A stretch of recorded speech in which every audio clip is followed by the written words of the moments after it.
কি হবে আলেম সেজে ইমাম হয়ে সমাজেতে, পারো যদি সত্য কথা উচ্চ স্বরে না বলিতে। কথা কোন ঠিক কিনা? আজকে সমাজের সব ইমামরা কি সত্য কথা বলে? আরো যেরকম সব ইমাম কি সত্য কথা বলে? 16 লক্ষ ইমাম মুয়াজ্জিন বাংলাদেশে। আমি আল্লাহ কর্তৃক বিশ্ববাসীর জন্য মনোনীত নবী। আমি তোমাদেরকে বলে দিচ্ছি, তোমাদের মধ্যে যে বা যারা এক আল্লাহর সাক্ষ্য দিবে, বলবে আল্লাহ ছাড়া কোনো মাবুদ নাই, ইলাহ নাই, উপাস্য নাই, আইন দাতা নাই, বিধান দাতা নাই, আর বলবে মুহাম্মাদুর রাসূলুল্লাহ, মুহাম্মদ সাল্লাল্লাহু আলাইহি সাল্লাম আল্লাহ কর্তৃক মনোনীত রাসূল, বার্তাবাহক। এই ঘোষণা যে দিবে, আমার আল্লাহ আমাকে বলতে বলেছেন হারামাল্লাহু আলাইহিন নার, আমার আল্লাহ রাব্বুল আলামিন সাক্ষ্য দানকারী ওই মানুষটির জন্য জাহান্নামের আগুন হারাম করে দিবেন। সুবহানাল্লাহ। আরো জোরে বলেন সুবহানাল্লাহ।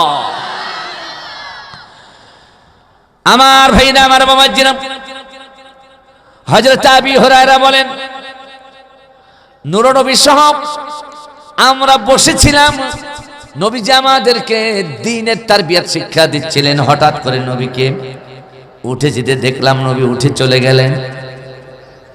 আমরা খুঁজতে থাকলাম, আমি খুঁজতে খুঁজতে নবীজিকে একটা প্রাচীর বেষ্টিত বাগানের ভিতরে গিয়ে খুঁজে পাইলাম। ওই প্রাচীর বেষ্টিত জায়গার ভিতরে ঢোকবার মতো কোনো রাস্তা নাই, কোনো দরজা নাই। দেখলাম প্রাচীরের নিচ দিয়া ছোট্ট একটা রাস্তার মতো একটা সিগাল প্রবেশ করতে পারে, একটা কুকুর প্রবেশ করতে পারে। আবী হুরায়রা বলেন, আমি ওই জায়গা দিয়া ওই প্রাচীর বেষ্টিত জায়গার ভিতরে ঢুকলাম। ঢুইকা দেখি আমার নবীজি সেখানে দাঁড়িয়ে আছেন। আমি নবীজির কাছে যখন গেলাম, নবীজি বললেন, ও আবী হুরায়রা শোন, মান ক্বালা লা ইলাহা ইল্লাল্লাহ ফাদাখালাল জান্নাহ, যে ব্যক্তি ঈমানের সাথে বলবে লা ইলাহা ইল্লাল্লাহ, আবার লা ইলাহা ইল্লাল্লাহ, আমার নবীজি বললেন দাখালাল জান্নাহ, সে অবশ্যই অবশ্যই আল্লাহর জান্নাতের মেহমান হয়ে যাবে। সুবহানাল্লাহ। হযরত আবী হুরায়রা নবীর মুখে এই কথা শুনে নবীর কাছে আর থাকতে পারলেন না, দৌড় দিলেন। আমার নবীজির কাছ থেকে বিদায় নিয়ে আইসা কিছু লোক দাঁড়িয়েছিল। হযরত আবী হুরায়রা একটা উঁচা জায়গার মধ্যে দাঁড়িয়ে তিনি উচ্চ কণ্ঠে ঘোষণা করলেন, ইয়া আইয়ুহান নাস মান ক্বালা লা ইলাহা ইল্লাল্লাহ ফাদাখালাল জান্নাহ, ও মানুষ সকল, তোমরা যারা বলবা লা ইলাহা ইল্লাল্লাহ, তোমরা সকলেই আল্লাহর জান্নাতে যাবে। নবীজি এই কথা বলেছেন। সুবহানাল্লাহ বলেন। হযরত আবী হুরায়রা এই সুসংবাদ যখন মানুষের মধ্যে ছড়ায় দিলেন, হযরত আবী হুরায়রার পাশে হযরত ওমর ইবনুল খাত্তাব রাদিয়াল্লাহু তাআলা আনহু তিনি দাঁড়িয়েছিলেন। এই ঘোষণা শোনার সঙ্গে সঙ্গে ওমর আবী হুরায়রার কাছে গেলেন, তার ডান গালকে লক্ষ্য করে একটা সজোরে থাপ্পড় লাগায় দিয়ে বললেন, চুপ করো, তুমি এটা আর বলো না, চুপ করো, তুমি বলো না। আবী হুরায়রা বলেন, এটা তো আমার কথা না, নবীজি বলেছেন তাই আমি বললাম। আবী হুরায়রাকে ওমর বললেন, রে আবী হুরায়রা, নবীজি কি তোমাকে এই কথা মানুষের সম্মুখে বলতে বলেছেন? না, বলতে বলেন নাই, তাহলে তুমি বললা কেন? হযরত আবী হুরায়রা মানছে না, নবীর কাছে গিয়া মামলা দায়ের করলো, নবীজি আমি আপনার শেখানো এই কথা যখন মানুষের সম্মুখে বলছিলাম, ওমর আমাকে থাপ্পড় দিয়েছে, আমি ওমরের বিচার চাই। আমার নবীজি উমরকে তলব করলেন, বললেন, উমর সে তো এই কথা বলেছে, তাকে তুমি থাপ্পড় দিয়েছ।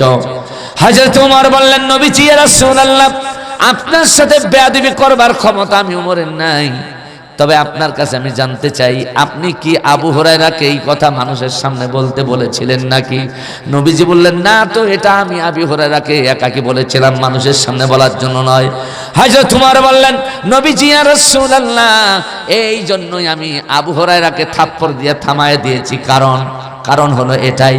হযরত উমর বললেন, নবীজি এই বক্তব্য যখন জনসম্মুখে দেয়া হবে, তখন মানুষ নামাজ বাদ দিবে, রোজা বাদ দিবে, ফরজিয়াত আমলগুলো বাদ দিয়া শুধু লা ইলাহা ইল্লাল্লাহ জিকির করবে, আর নাজাতের জন্য তারা চিন্তা ভাবনা করতেই থাকবে।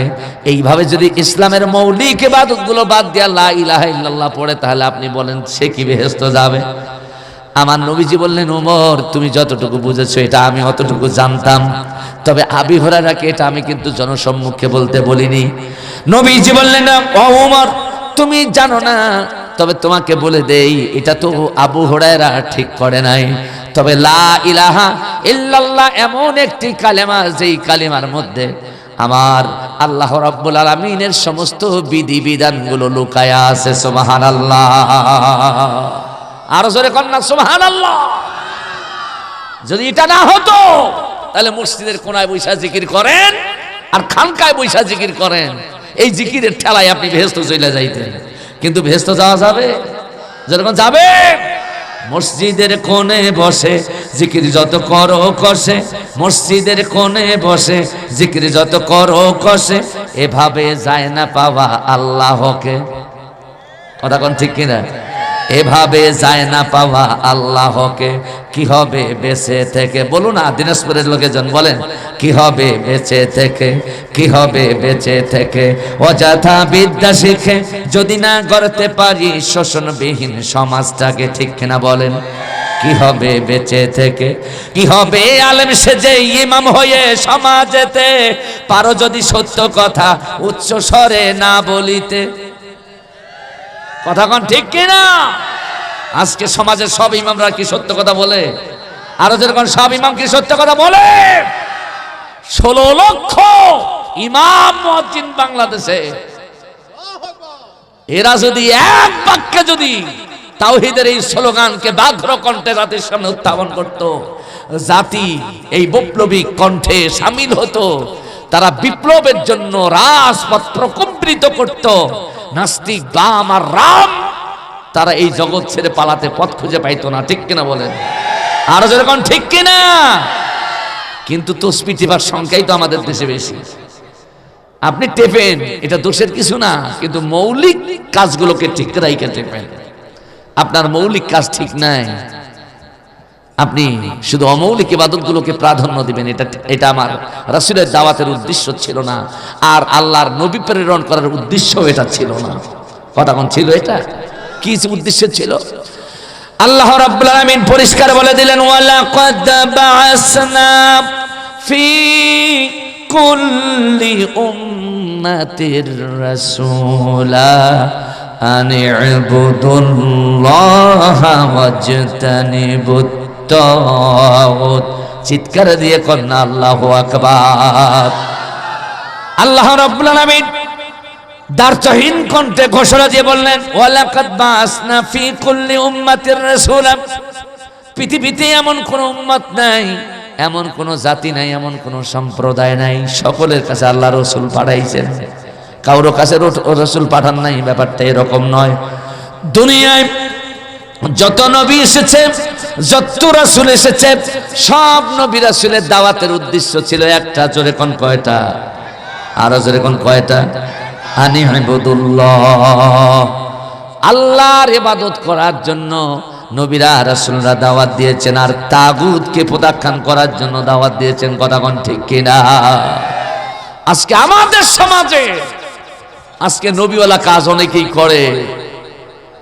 ভালো কথা করেন, তাগুতের সাথে সম্পর্ক তো রাখা যাবে না, এটা তো আল্লাহই নিষেধ করেছেন। করেছেন না করেছেন? করেন নাই।